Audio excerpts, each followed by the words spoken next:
भगवान 6,000 की तनख्वाह आ गई है हमारी। तुम चिंता मत करो, रो मत, सब कुछ ठीक हो जाएगा। अरे हम जानते हैं तुम्हें बहुत ही दर्द हो रहा है, पर रोने से ठीक हो जाएगा क्या? देखो बर्दाश्त करो तुम। हम जैसे ही ड्यूटी खत्म करके आएंगे ना, चलेंगे डॉक्टर साहब के पास, इलाज करवाएंगे, ठीक हो जाएगा। ठीक है? सुनो, नमस्ते। नमस्ते साहब। किससे कॉल पे बात कर रहे हो तुम? एक बात बताओ, तुम्हारी सैलरी आ गई है क्या? जी सर। देना। क्यों साहब? मैंने बोला ना दो। जब मैं ऑफिस में बुलाऊं आ जाना।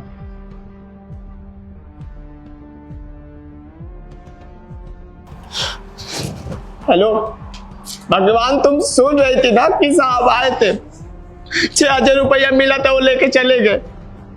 अरे नौकरी से भी हाथ ना धो बैठो, ज्ञान दे रही हो तुम मुझे।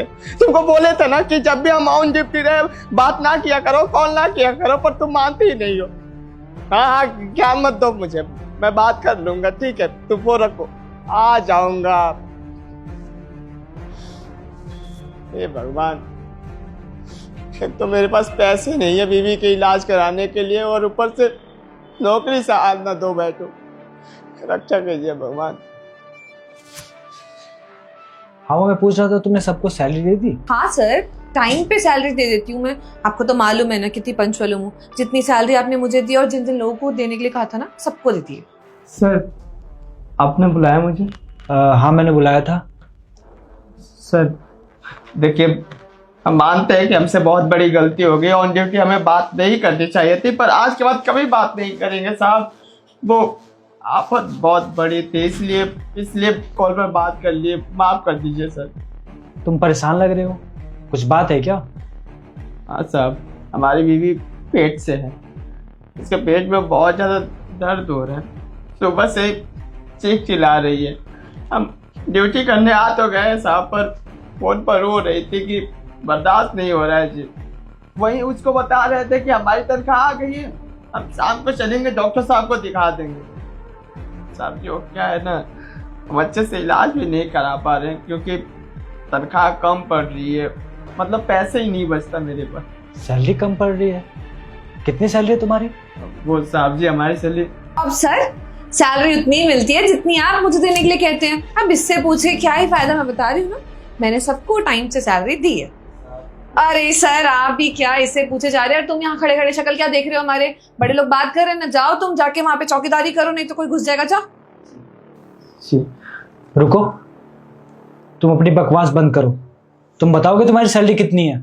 अरे सर, आप भी क्या इससे पूछे जा रहे हैं? ज्योति, मैंने तुम्हें बोला ना अपने बकवास बंद करो। तुम्हारी सैलरी कितनी है बताओ अब। 6,000 रुपया साहब जी। क्या 6,000? नहीं नहीं सर, मैं तो इसको पूरे 15,000 रुपए सैलरी देती हूँ। 6,000 बोला तूने? हाँ सर, देखो तो आजकल तो विश्वास करने लायक ही नहीं किसी पे। पूरे 15,000 रुपए इसके हाथ में सैलरी देती हूँ, सैलरी स्लिप पे साइन भी करवाती हूँ, और आपको ये जाके बोल रहे हैं कि मैंने इसको सिर्फ 6,000 रुपए दिए। मतलब सर क्या बोलिए आप? 15,000 रुपया हमारी सैलरी है, पर हमको तो कभी मिला ही नहीं। साहब जी, वो आप हमारी सैलरी छीन कर आए हैं ना, गिन लीजिए, 6,000 रुपया है।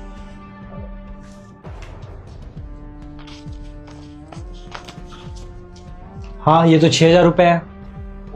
सर, हो सकता है ना इसने बाकी के पैसे अपने जेब में रख लिए हो या फिर कहीं छुपा दी हो, तभी आपके पास सिर्फ 6,000 रुपए आए हैं। नहीं साहब जी, ऐसी कोई बात नहीं है।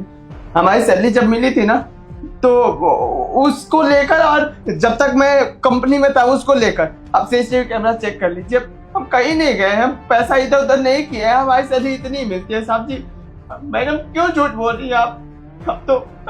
हम तो पहले से ही परेशान है, और पैसे इल्जाम लगा रही है हमारे ऊपर। बस ज्योति, तुम्हारी सच्चाई अब सामने आ गई है, और तुम्हें अब बोलने की कुछ भी जरूरत नहीं है, ठीक है?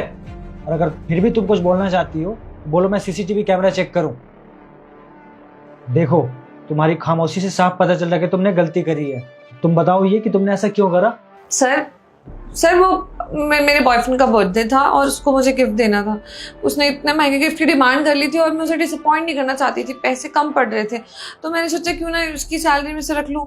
वैसे भी क्या ही करेगा इतने सारे पैसे रख के, गरीब है, 2 वक्त का खाना ही तो चाहिए इसको।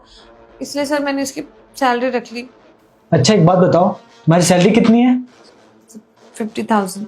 वाह, 50,000 रुपए सैलरी होते हुए भी तुम्हें इस गार्ड की 15,000 सैलरी लेते हुए तुम्हें शर्म नहीं आई? तुम्हें अपनी इच्छाओं की पड़ी थी, इसकी जरूरतों का क्या? तुम्हें पता है ना शहर में सरवाइव करना कितना मुश्किल है। शहर की महंगाई, ऊपर से इसकी बीवी पेट से है। बताओ इसे कितनी दिक्कतों का सामना करना पड़ रहा होगा। और किसकी वजह से? सिर्फ और सिर्फ तुम्हारी गलतियों की वजह से। तुमने ये जो हरकत करी है ना, उसके बाद से मुझे बहुत गुस्सा आ रहा है तुम पे, और मैं तुम्हारी शक्ल देखना नहीं चाहता हूँ।